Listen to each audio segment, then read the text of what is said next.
আসসালামু আলাইকুম। প্রিয় দর্শক, আমরা আজকে খুব গুরুত্বপূর্ণ একটি বিষয় নিয়ে আলোচনা করব। কথায় আছে দুর্জনের ছলের অভাব হয় না।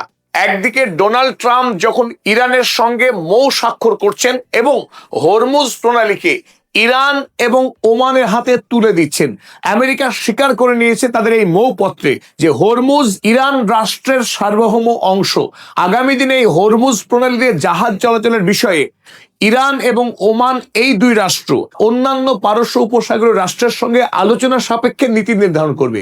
এই কথায় এই চুক্তিতে যখন ডোনাল্ড ট্রাম্প স্বাক্ষর করছেন 17 জুন, অপরদিকে জাতিসংঘের IMO অর্থাৎ ইন্টারন্যাশনাল মেরিটাইম অর্গানাইজেশনকে ডোনাল্ড ট্রাম্প উস্কে দিচ্ছেন হরমুজ প্রণালী দিয়ে কিভাবে জাহাজ চলাচল করবে তার একটি রূপরেখা তৈরি করবার জন্য।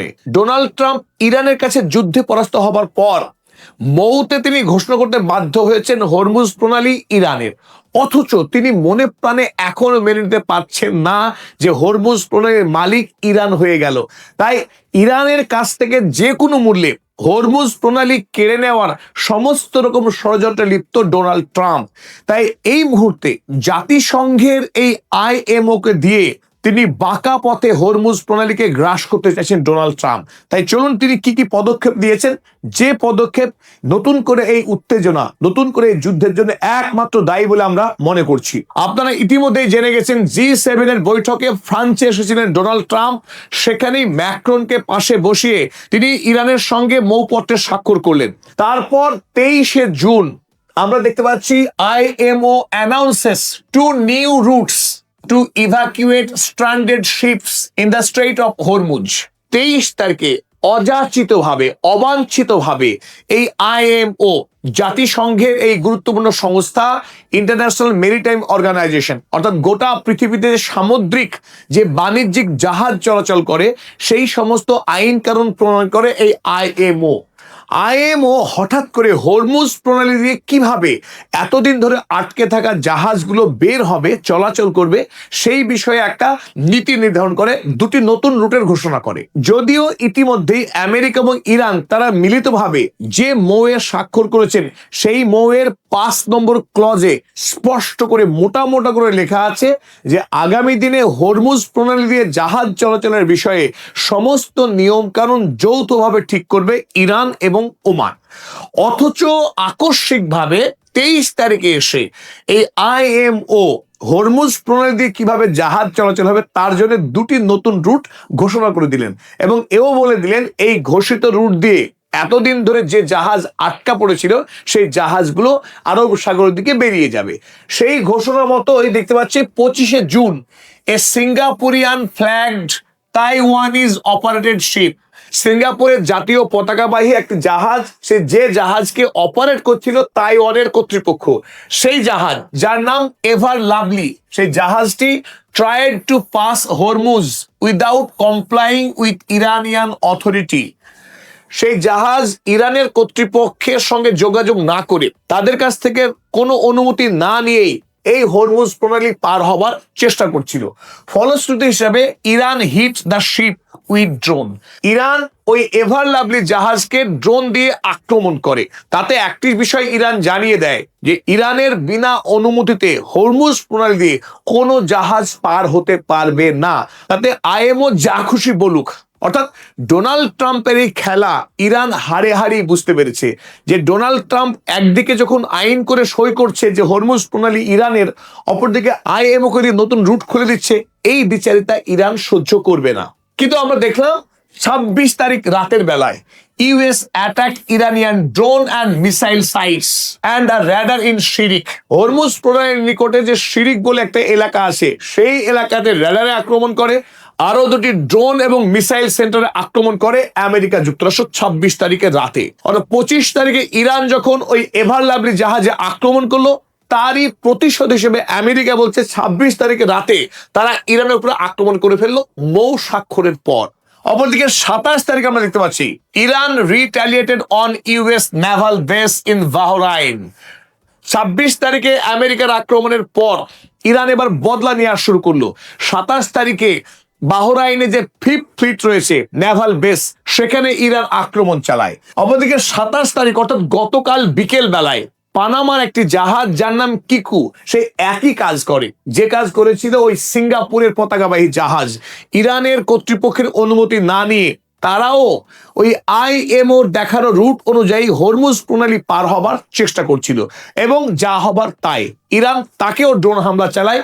সে কথা আমরা গতকাল সংবাদ পরিবেশনের শেষ দিকে আমরা জানিয়েছিলাম যে ইরান আজ কিছুক্ষণ আগেই একটি জাহাজের উপর ড্রোন হামলা চালালো। আর ইরানের ওই ড্রোন হামলা চালানোর পর আজ মধ্যরাতে অর্থাৎ 28 তারিখের মধ্যরাতে আমেরিকা আবার ইরানের 10টি কেন্দ্রের উপরে মারাত্মকভাবে বোমা হামলা চালায়। US strikes 10 Iranian military sites after tanker attack in strait of Hormuz.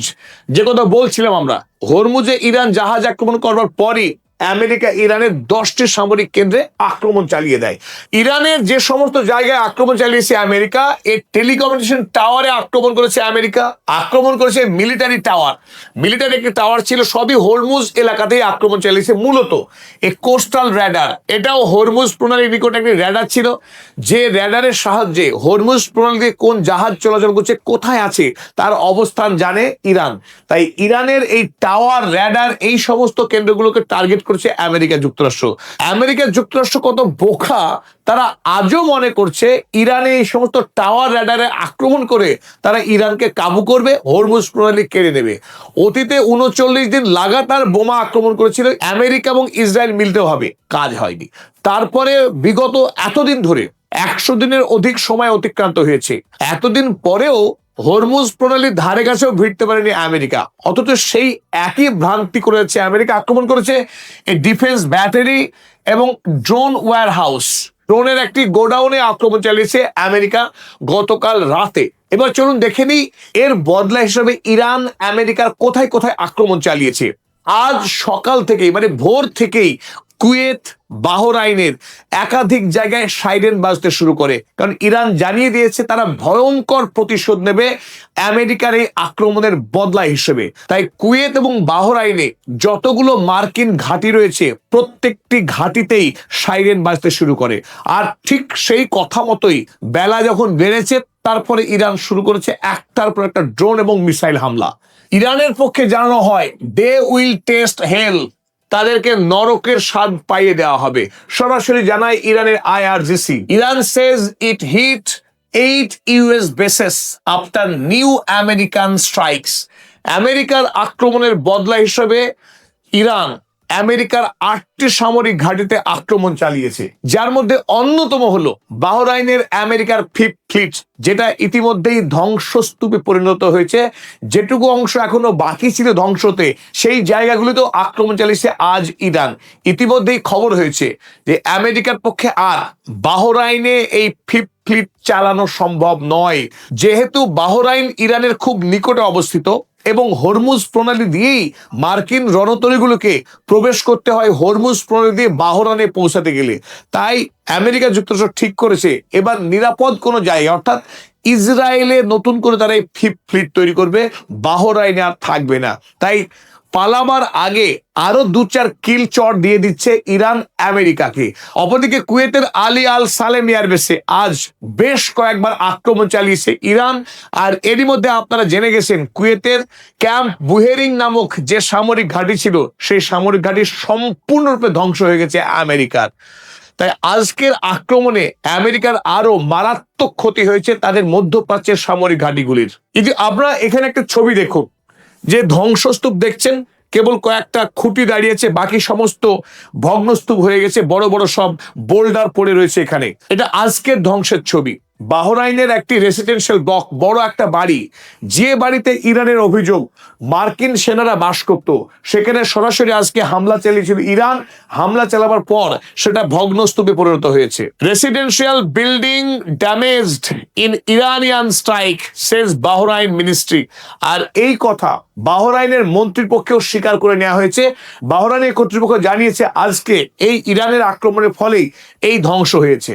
এই আক্রমণ এবং প্রতি আক্রমণের আবহে স্বাভাবিকভাবে যে প্রশ্নটা জোরালো হয়েছে, তাহলে কি আমেরিকার সঙ্গে ইরানের যে মৌ স্বাক্ষরিত হয়েছিল 17ই জুন, সেই মৌ কি থাকছে নাকি মৌ ভেঙে গেল? তো স্বাভাবিকভাবে এই প্রশ্নটা কিন্তু সামনে এসছে। তবে ইরানের পক্ষে জানানো হয়েছে আমেরিকা যেভাবে ইরানের উপর আক্রমণ চালাচ্ছে, এই আক্রমণ আসলে ইরান এবং আমেরিকা যে মৌ স্বাক্ষরিত হয়েছে সেই মৌয়ের উপর আক্রমণ। ইরান জানিয়েছে, ইরান ডিনাউন্সেস ব্রুটাল অ্যাটাকস। ইরানের মতে এটা একটি পাশবিক আক্রমণ। তীব্র নিন্দা করেছে ইরান আমেরিকার এই আক্রমণকে, by US and blatant violation of মৌ। এবং ইরান দাবি করেছে যে এটা সরাসরি ইরান আমেরিকার যে মৌ স্বাক্ষরিত হয়েছে সেই মৌকে লঙ্ঘন করেছে আমেরিকা। কারণ এই মৌয়ের 1 নম্বর ক্লজে খুব স্পষ্ট করে লেখা ছিল যে সমস্ত রকম সংঘাত বন্ধ হবে, ইরান বা আমেরিকা কেউ একে অপরকে আক্রমণ করবে না। সেই আক্রমণ না করার শর্ত আমেরিকা ভেঙেছে, সে কথাই জানাচ্ছে ইরান। তবে 2 নম্বর গুরুত্বপূর্ণ বিষয় এই মুহূর্তে, ইরানের সাধারণ মানুষ, বিশেষ করে যারা কট্টরপন্থী মানুষ, তারা এখন ইরানের মধ্যে আন্দোলন শুরু করেছে যে আমেরিকার সঙ্গে ইরান যে মৌ স্বাক্ষর করেছে অবিলম্বে এই মৌকে ভেস্তে দেওয়া হোক এবং নতুন করে পুরোদমে যুদ্ধ শুরু করা হোক, হরমুজ প্রণালীকে দখল করে নেওয়া হোক, সেখান দিয়ে কোনো জাহাজ যেন ইরান পার হবার অনুমতি না দেয়। কারণ ইরানের মানুষজন আমেরিকা যুক্তরাষ্ট্রকে কোনোভাবে বিশ্বাস করতে চাইছে না, কারণ শত্রুকে, এই বড় শত্রুকে ইরানের সাধারণ জনগণ বিশ্বাস করতে একেবারেই প্রস্তুত নয়। তার কারণ গত কয়েক বছর ধরে যতবার ইরানের সঙ্গে আলোচনার টেবিলে বসেছে আমেরিকা, ততবারই ইরানকে আক্রমণ করা হয়েছে। তাই ইরানের এই বড় অংশের জনগণ আমেরিকার সঙ্গে চুক্তি যে বাস্তবে কার্যকর হবে না, আজ হোক বা কাল হোক, বড় যুদ্ধ যে করতেই হবে, তাই এখন ইরানের বড় অংশের মানুষ মনে করছে নতুন করে বড়সড় যুদ্ধে যাওয়া উচিত আইআরজিসির। তবে ইরানের সরকারের পক্ষে এখনো কিন্তু মৌ ভেঙে যাওয়ার বিষয়ে কোনো রকম ইঙ্গিত দেওয়া হয়নি, বরং উল্টো দিকে গিয়ে আপনাদেরকে জানাতে পারি, ইরানের বিদেশমন্ত্রী সৈয়দ আব্বাস আরাগচি আমেরিকা এবং ইরানের মধ্যে যে চুক্তি স্বাক্ষর হয়েছিল এবং সেই চুক্তির ক্লজ মেনেই প্রতিবেশী রাষ্ট্রগুলির সঙ্গে ইরান জোরদার কূটনৈতিক আলাপ আলোচনা চালিয়ে যাচ্ছে। আজ ইতিমধ্যেই সৈয়দ আব্বাস আরাগচি ইরাকের বাগদাদ শহরে অবস্থান করছেন। এই বাগদাদ শহরে ইতিমধ্যেই সৈয়দ আব্বাস আরাগচি ইরাকের যে বিদেশ মন্ত্রী তার সঙ্গে সাক্ষাৎ করেছেন এবং যৌথ সাংবাদিক সম্মেলন করেছেন। যে সম্মেলনের মূল অঙ্গই হলো এই যে ইতিমধ্যেই সৈয়দ আব্বাস আরাগচি ওমানের বিদেশ মন্ত্রীর সঙ্গে সাক্ষাৎ করেছেন। হরমুজ প্রণালীকে আগামী দিনে কিভাবে নিয়ন্ত্রণ করা হবে ওমানের সঙ্গে যৌথ সহযোগিতায়, সেই বিষয়ে ইতিমধ্যে একটা ফ্রেমওয়ার্ক তৈরি হয়েছে। সেই ফ্রেমওয়ার্ক নিয়েই এখন মধ্যপ্রাচ্যের বিভিন্ন দেশে ঘুরছেন সৈয়দ আব্বাস আরাগচি। সুতরাং একথা বলার সময় এখনো আসেনি যে ইরান এবং আমেরিকা তাদের স্বাক্ষরিত মৌ এখনই ভেঙে ফেলছে। ঠিক যেভাবে আমরা দেখেছিলাম যে যুদ্ধবিরতির ঘোষণা হবার পরও ইরান এবং আমেরিকা দুই পক্ষকে আক্রমণ করেছে, তারপরেও ডোনাল্ড ট্রাম্প জানিয়েছিলেন যে যুদ্ধবিরতি চলছে, যুদ্ধবিরতি ভাঙেনি। ঠিক একইভাবে মৌ স্বাক্ষরিত হয়েছে, সেখানে শর্ত ছিল ইরান আমেরিকা কাউকে আক্রমণ করবে না, আক্রমণ হচ্ছে, তারপরেও ঠিক ওইভাবেই দুর্বলভাবেই মৌ এখনো পর্যন্ত কার্যকর আছে বলেই আমাদের অন্তত মনে হচ্ছে। তো স্বাভাবিকভাবে একটা প্রশ্ন কিন্তু আপনার বা আমার সবার মনেই জাগছে যে ডোনাল্ড ট্রাম্প কেন এমন করছেন। 3টে কারণ যেটা আমাদের মনে হচ্ছে আমেরিকার এই উলটপুলনের পিছনে দায়ী হয়ে থাকবে। চলুন দেখে নিই সেই কারণগুলো। 1 number, to stay in leverage in Geneva negotiation. আগামী দিনে 60 দিন ধরে আমেরিকা এবং ইরানের মধ্যে পারস্পরিক আলোচনা হবে। অনেকগুলো প্রশ্ন এখনো অমীমাংসিত রয়েছে। ইরান আগামী দিনে পারমাণবিক অস্ত্রের প্রশ্নে কি অবস্থান গ্রহণ করে সেটি কিন্তু এখনো নির্ধারিত হয়নি। শুধু আমেরিকা এই আলোচনাতে প্রাসঙ্গিক থাকতে চাইছে, আর সেই কারণে ইরানের উপরে আক্রমণ করে বল প্রয়োগ, চাপ প্রয়োগ করতে চাইছে America. 2 number, unable to swallow that Hormuz is ইরানস। এটা আমেরিকা এখনো গলার্ধকরণ করতে পারেনি, হজম করতে পারেনি যে হরমুজ প্রণালী সত্যি সত্যিই ইরানের হয়ে গেছে। এই কথা আমেরিকা মানতেই চাইছে না, অন্তত মানতে পারছে না। And prestige matters when Iran striking non-complying ships. অন্যদিকে আমেরিকার বড় আতে ঘা লাগছে যখন ইরান সেই সমস্ত জাহাজকে আক্রমণ করছে যে জাহাজগুলো ইরানের বিনা অনুমতিতে হরমুজ পার হওয়ার চেষ্টা করছে। তার মানে কিন্তু এই নয় যে ওই জাহাজগুলো কারো কাছে অনুমতি নিচ্ছে না, অনুমতি নিচ্ছে আমেরিকার কাছে, ইরানের কাছে নয়। তাই আমেরিকার কাছে অনুমতি নিয়ে যদি হরমুজ পার হতে যায়, সেই সমস্ত জাহাজকে ইরান আক্রমণ করছে। আর যখন আক্রমণ করছে